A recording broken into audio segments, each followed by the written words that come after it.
Hey guys, Rex here. We're going to talk about old school chivalry, okay? I got a little story for you. I didn't really want to talk about it, but I think maybe there's some folks that haven't heard about this thing yet, maybe some younger folks, and this might be able to help them to be stronger, better men. And I'm not saying I'm like Mr. Strong, awesome guy or anything, but there are a few basics to life that can maybe help you along the way. So I was on the road not too long ago in a place that is not my hometown, and I was sitting down at a local watering hole just trying to relax before I could finally get some sleep. And I sit down, and there's this couple sitting kind of to the left of me, and there's another older gentleman, we'll call him, okay? And he had like kind of a well-trimmed gray beard, looked a little bit preppy, looked like he had his stuff together, but he was kind of sauced.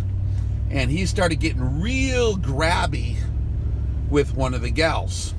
Now, before this happened, I sit down at the table, and I'm a pretty big dude, okay? Like, so they're talking amongst themselves. My ears work better than some people think. And they're talking about how big of a man this guy's bragging about. He's the big man in town, trying to impress this other guy that's like, I don't know, the gal must have been in her mid-20s and the kid must have been not much more than, I don't think he was 30 years old, the other couple. But this old guy's hitting on this chick, telling him, yeah, I'm the biggest man in town, when it comes to this business, because I own these businesses and blah, blah, blah, blah. And then he kind of looks over at me and throws out an insult, which is fine, like, except maybe him, he's a little bigger. And then they giggle, And so I just turn my chair straight at him, I nod, and I smile, and I say, oh, that was a good one. And they're like, the young couple was just like way bent out of shape, especially the gal. Poor gal was incredibly embarrassed, because that's rude, right? To make fun of some guy you'd never met and you don't even know who he is and just gonna start talking crap immediately. I handled it pretty well because I don't care. I thought it was funny. It's fine. Fair enough joke. I am a pretty big dude, okay? And so they're sitting there and they keep going. Well, pretty soon they notice this guy is reaching across, and the gal is sitting on the other side of her boyfriend from this other guy. And this dude's like reaching around the boyfriend, who's really kind of a beta. Not like it's his problem. Like, this generation, this younger generation is trained that it's bad to be a male, and that to be a man or act like a man or have a Y chromosome is like some kind of evil thing, and that standing up for a lady is some kind of evil bad thing because of whatever feminism did in the last 20, 15 years, whatever it's been, okay? Anyways, this guy gets started grabby, and the girl's like, no, thanks, And then the guy's like, hey, come sit next to me, sweetheart. And she's like, well, I'm quite comfortable here, thank you. That's like my signal as a casual observer that like doesn't want him to be doing this. And so then I'm looking out of the corner of my eye, and her boyfriend is this beta. I'm getting the sense that like that's his boss. And they're at some kind of, meeting, drinking or whatever, hanging out. And so he's kind of looking real uncomfortable, like in a bad spot, like, oh man, he's hitting on my girlfriend again. Like, well, he's laughing and, kind of stuff like that. And there are times when a guy says something stupid that's way out of line, and you can just kind of let it slide. But if it happens like 5, 10, 20 times in a row, and the girl gets incredibly uncomfortable, that's the trigger. Like, dude to dude, whatever, I don't care. But like, anyways, I just start, I don't know if I'm putting off the vibe that I don't like it, but the guy looks over at me, and I'm putting off the vibe. A very serious vibe. He gets uncomfortable, and he gets up and leaves to the other side, where they have some other deal going on the other side. Is a big place. And that younger couple is sitting there, and they're whispering, and the girl's looking real uncomfortable, kind of talking like, oh, I don't like it. And the guy's like, well, and so I says, come here, to the young man. And he looked pretty nervous, and I'm being super nice guy. I say, come here, I'm just going to visit with you real quick. He's like, okay. And so I told him, I'm like, is that your boss? And he says, well, yeah. I'm like, is that your wife or your girlfriend or your fiance? Yeah, I was one of those three, okay? I'm like, you're going to let your boss do that to your girlfriend or your wife or your fiance and just let her take it? And he's like, well, I'm like, and she is hearing it because I'm saying it very loudly in front of everybody who is there. Sometimes, it would be better for me personally just to shut up and walk away.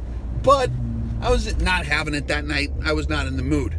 And so I told him, I said, dude, you need to be a man. It's okay to stand up against that guy. And if he doesn't stop, then you need to have a different job. It's not worth it. You need to take care of your woman. And he was like, you could see the wheels turning. He maybe heard about that in some old movie he's seen at one time, or some old guy might have said it once or whatever, but the wheels were turning, and he was cool. He's like, thank you very much. And then him and his girlfriend got up, and they were very uncomfortable because that's kind of weird that a guy that they don't know would say that, right? Because I called him out. I'm like, dude, stand up for your woman. And your boss is kind of a POS. Maybe you should have a word with him, or, if you can't keep him in line, then just leave. Sticking my nose into it a little bit because nobody was helping the gal. So they leave, and then the boss man comes back. And he's looking around a little bit, and then he comes back. I don't know what they probably texted him, we had to leave, made up something. And so he comes over and he sits right next to a guy. And he's trying to make friends now, see? And so I'm being friendly because guys will be guys sometimes, especially if they have a little too much of the firewater. Sometimes the judgment goes out the window. I know how that works. But on certain categories, there's hard walls that are programmed. It doesn't matter how messed up you are. You don't cross certain boundaries ever. You don't grab on some other dude's wife ever.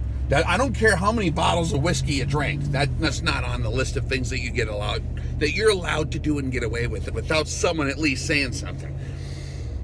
And so he's trying to make nice talk, and so I just interrupt him and I say, excuse me, sir, are you that guy's boss? And he's like, yeah. And I'm like, are you married?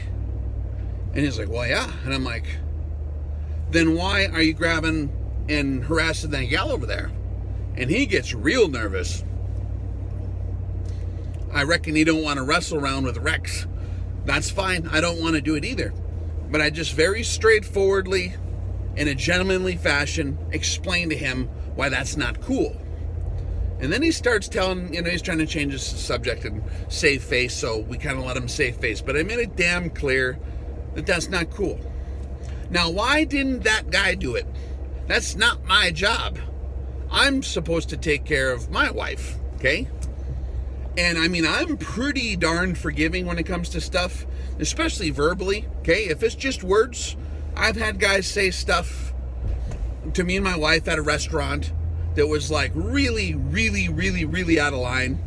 And, you have a higher degree of responsibility when you're super well equipped to make a big scene if you wanted to, or if you're a guy that carries a weapon, you can't be getting into fights, okay?